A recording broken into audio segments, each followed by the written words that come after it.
इयम् आकाशवाणी सम्प्रति वार्ताः श्रूयन्ताम् प्रवाचकः जतिन शर्मा।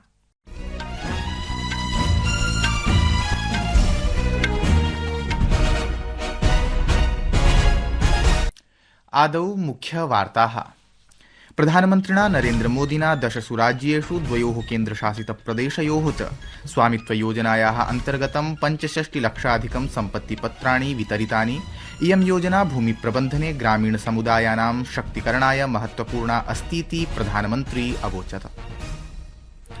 प्रधानमन्त्री नरेन्द्रमोदी श्वः मन की बात इत्येतस्य कार्यक्रमस्य 18अधिकैकशततमे संस्करणे देशवासिभिः साकं विचारविनिमयं करिष्यति।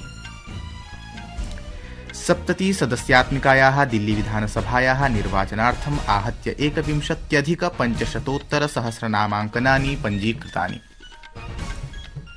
गजायुद्धविरामाय बन्धकानां विमुक्तये च हमासेन सह जातायाः सन्धेः प्रथमे सोपाने इस्राएल देशः 35,700 संख्यकान् फिलिस्तीनदेशीयान् बन्धकान् विमोचयिष्यति। अपि च खोखो इति विश्वचषक प्रतिस्पर्धायाम् अद्य भारतीय पुरुष महिला दले उपान्त्यचक्राय क्रीडिष्यतः। अथ वार्ताः विशदीकृत्य। प्रधानमन्त्री नरेन्द्रमोदी अद्य दृश्यश्रव्यपरान्तर्जालीय माध्यमेन सम्पत्स्वामिभ्यः स्वामित्वयोजनान्तर्गतं 65 लक्षाधिकानि सम्पत्तिपत्रकानि वितरितवान्। 10 राज्यानां 2 केन्द्रशासितप्रदेशयोः 50,000 ग्रामेषु सम्पत्तिपत्रकानि वितरितानि।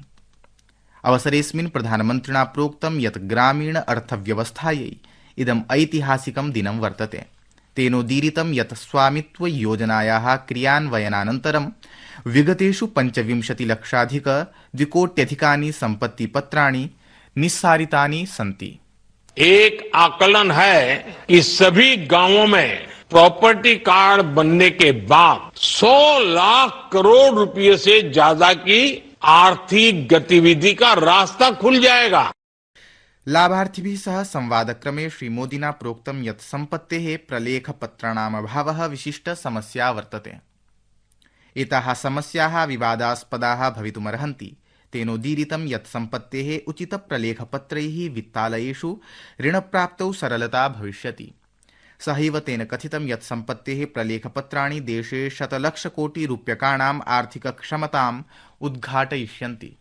स्वामित्व योजना से गांव के विकास की प्लानिंग और उस पर अमल अब काफी बेहतर हो रहे हैं। आज हमारे पास स्पष्ट नक्शे होंगे तो विकास के काम की प्लानिंग भी सटीक होगी। अब प्रॉपर्टी राइट्स मिलने से ग्राम पंचायतों की मुश्किलें भी दूर होगी। प्रधानमन्त्रिणा कथितं यत् स्वामित्वयोजनायां ग्रामीण अर्थव्यवस्था विकासस्य मुख्यस्तम्भः भविष्यति। श्रीमोदिना कथितं यत् प्रशासनेन भूम्यभिलेखानां प्रविधिकरणे अपि कार्यं विधीयते। तेन प्रोक्तं यत् विगतेषु 17 वर्षेषु देशे 98% भूम्यभिलेखानां प्रविधिकरणं समभवत्। तेन एतदपि प्रोक्तं यत् सम्पत्तेः अधिकारप्रापणेन ग्रामपञ्चायतानामपि समस्याः दूरीभविष्यन्ति। सहैव वैधसम्पत्तिप्रलेखैः आपत्स्थितौ सम्पत्तेः स्वामित्वप्रदर्शनमपि सरलीभविष्यति। प्रधानमन्त्री नरेन्द्रमोदी श्वः 11 वादने स्वीये मन की बात इत्येतस्मिन् कार्यक्रमे देशवासिभिः साकं विचारविनिमयं करिष्यति। मन की बात इत्यस्य मासिक कार्यक्रमस्य इदम् 18अधिकैकशततमं संस्करणं भविष्यति। अस्य कार्यक्रमस्य प्रसारणम् आकाशवाणी दूरदर्शनयोः सर्वाभिः वाहिनीभिः भविष्यति। अयं कार्यक्रमः आकाशवाणी दूरदर्शन प्रधानमन्त्री कार्यालय सूचना प्रसारण मन्त्रालयानां यूट्यूब वाहिनीष्वपि द्रष्टुं शक्यते। प्रधानमन्त्रिणः सम्बोधनानन्तरम् अयं कार्यक्रमः क्षेत्रीयभाषासु अपि प्रसारयिष्यते। 70 सदस्यात्मिकायाः दिल्ली विधानसभायाः निर्वाचनार्थम् आहत्य 21,500 नामाङ्कनानि पञ्जीकृतानि। निर्वाचनानुयोगानुसारि ह्यः नामाङ्कनस्य अन्तिमदिने 80,600 नामाङ्कनपत्राणि समङ्कितानि। आयोगेन प्रोक्तं यत् नवदिल्ली विधानसभा क्षेत्रे सर्वाधिक नामाङ्कनपत्राणि पञ्जीकृतानि वर्तन्ते। एतस्मै आसनाय आहत्य 29 प्रत्याशिभिः 40 नामाङ्कनपत्राणि अपूर्यन्त। आम आदमी पार्टीति दलस्य राष्ट्रिय संयोजकः अरविन्द केजरीवालः भाजपेति दलस्य परवेश वर्माणं तथैव कांग्रेस दलस्य संजीव दीक्षितं च विरुध्य निर्वाचनद्वन्द्वे भागं भजिष्यति। आयोगेन एतदपि प्रोक्तं यत् 18 प्रत्याशिभिः कालकाजीति आसनात् 28 नामाङ्कनपत्राणि प्रपूरितानि सन्ति।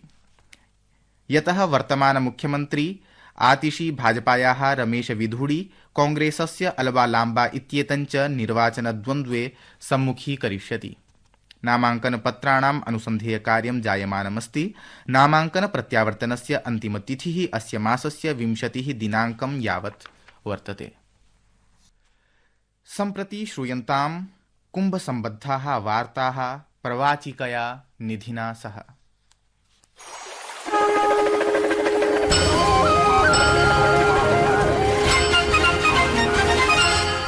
आध्यात्मिक संगम नगरे प्रयागराजे श्रद्धालवः तीर्थयात्रिणश्च अधुना आकाशवाण्याः महाकुम्भ सम्बद्धाः कुम्भवाणी वार्ताः सार्वजनिक सम्बोधन प्रणाल्याः माध्यमेन श्रोतुं शक्नुवन्ति। अद्य प्रातःकाले 8:30 कुम्भवाणी वार्ता प्रसारणं महाकुम्भनगर्यां सार्वजनिक सम्बोधन प्रणाली माध्यमेन जातम्। अनेन पदक्षेपेण श्रद्धालुभ्यः तीर्थयात्रिभ्यश्च मेलक सम्बद्धानां विविध क्रियाकलापानां सूचनां प्रदास्यति।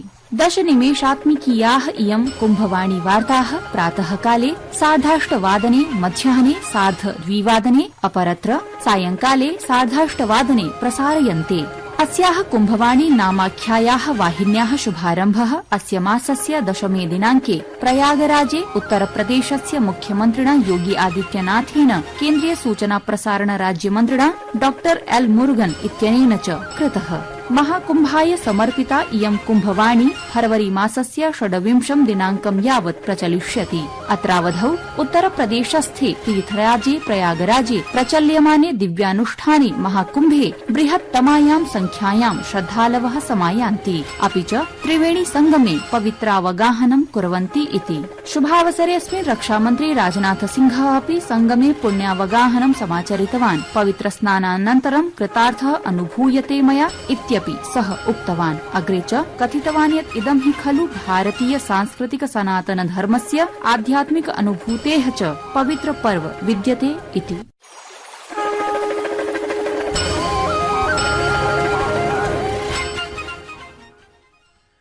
भारतामेरिकादेशाभ्याम् एकस्मिन् सहभागिताज्ञापनपत्रे हस्ताक्षरं कृतम्। एतत् सन्धिपत्रम् आन्तर्जालिकापराधनिरीक्षणे सहयोगसूचनयोः विवरणेन सम्बद्धं वर्तते। गजायुद्धविरामाय बन्धकानां विमुक्तये च हमासेन सह जातायाः सन्धेः प्रथमे सोपाने इस्रायेलदेशः 35,700 संख्याकान् फिलिस्तीदेशीयान् बन्धकान् विमोचयिष्यति। मलेशियायामद्य द्वितीया आईसीसी अंडर-19 इति महिला क्रिकेट विश्व चषक स्पर्धा समारब्धा। प्रथमे द्वन्द्वे ऑस्ट्रेलिया दलेन स्कॉटलैंड दलं 9-2 पराजितम्। खोखो इति विश्व चषक प्रतिस्पर्धायाम् अद्य भारतीय पुरुष महिला दले उपान्त्यचक्राय क्रीडिष्यतः। भारतीय महिला दलमद्य सायं नवदिल्ल्याः इंदिरा गांधी आन्तरिक क्रीडाङ्गणे दक्षिणाफ्रीका दलेन सह स्पर्धिष्यति। तदनु भारतीय पुरुषदलमपि दक्षिणाफ्रीकायाः पुरुषदलेन सह स्पर्धां करिष्यति। प्रियाः श्रोतारः, संस्कृत जगता सम्बद्धैः विभिन्न क्रियाकलापैः संवलितस्य संस्कृत साप्ताहिकीति विशिष्ट कार्यक्रमस्य प्रसारणम् आकाशवाण्याः FM गोल्ड प्रवाहिकातः रविवासरे मध्याह्ने 1:30 भविष्यति इति वार्ताः।